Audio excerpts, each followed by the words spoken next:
Барлықтарыңызға сәлем достар, сіздермен бірге мен Нұрлан. Бүгін біз сіздермен укулеле мен модтың соло деген музыкасына разбор жасайтын боламыз. Көбісінің маған деген сұрағы болады шығар, неге укулеледе разбор шығармай кеттің, неге вообще жоқ болып кеттің деген сұрақтар болады. Неге деп қойып ше. Ол менің өзімнің жеке мәселелерім, яғни жұмысқа орналастым, анау болды, мынау болды, ауылға кеттім одан. В общем, сондаймен менде көптеген басымда дағағы, в общем, былығып кетті. Сосын 4 күн бойы видео шығара алмадым. Ойбай 4 күн деп қойдым.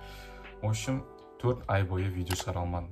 Енді бізде 4 айдан кейінгі ең алғашқы видеомыз деп есептейік. Енді біз соны бастайтын боламыз. Ендеше кеттік. Бізде бұл музыкада 4 аккорд қолданылады. Ол CM және G, сосын FM, сосын G7. Бізде CM былай қойылады. Ол 3-ші латтың 3-ші, 2-ші және де 1-ші струнасын ұстаймыз. Мен оны осылай ұстаған маған ыңғайлырақ болады. 2-ші аккорд бізде G решетка дейді. Мен нақтысын ше білмедім, өйткені өзім музыкаға қатысып ондай қатты көрмеймін. Менде как көбісі білмейді. Өзім көріп үйренгем негізі гитараны да, укулелені де. Сол себепті ондай қатты аккордтарды қатты разбираться ете бермеймін. Сол себептен G решетка болады бізге. Если кім комментте біледі, бұл қалай айтылатын, соны маған жазып кетсеңіздер. Бізде бұл аккорд былай ұсталады. Дәл жаңағы тұрысымен үшеуін ұстаймыз, және де 4-ші латтың 2-ші струнасын, және де 5-ші латтың ең соңғы струнасын ұстаймыз, яғни 4-ші струнасы. Ол кезде осындай звук болады.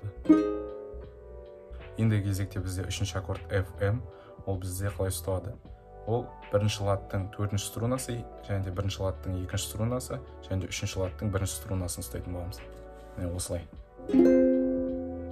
Енді кезекте бізде ең соңғы аккорд, ол 4-ші аккорд G7. Ол бізде қалай ұсталады. Ол бізде 1-ші латтың 2-ші струнасы, 2-ші латтың 3-ші және де 1-ші струнасы ұсталады.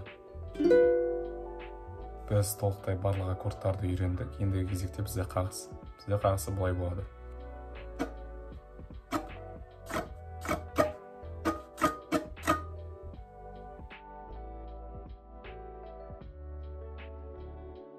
Мінекей достар, бізде музыканың аккорды да, қағысы да ондай қатты қиындық туғызбайды. Если сіздердің музыкаларыңыздың дауысы дәл менікіндей шықпай жатса, онда менің YouTube арнамда осындай ғана видео бар. Қалай укулелені құлағын келтіруге болады дейтін. Содан көріп, құлағын кетіріп алып көрсеңіздер болады. Енді біз музыканың қалай айтылатынын менімен бірге қосылып айтып көріңіздер. Ты мне скажешь так просто о любви, я как твой подросток, я и ты водопадами сверху падали.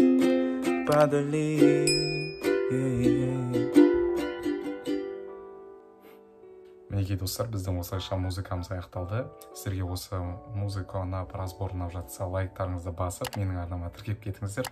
Енді сіздерге тағы қандай музыка айтқанымды қалайсыздар, соның комментарияға жазсаңыздар, мен обязательно оқитын боламын.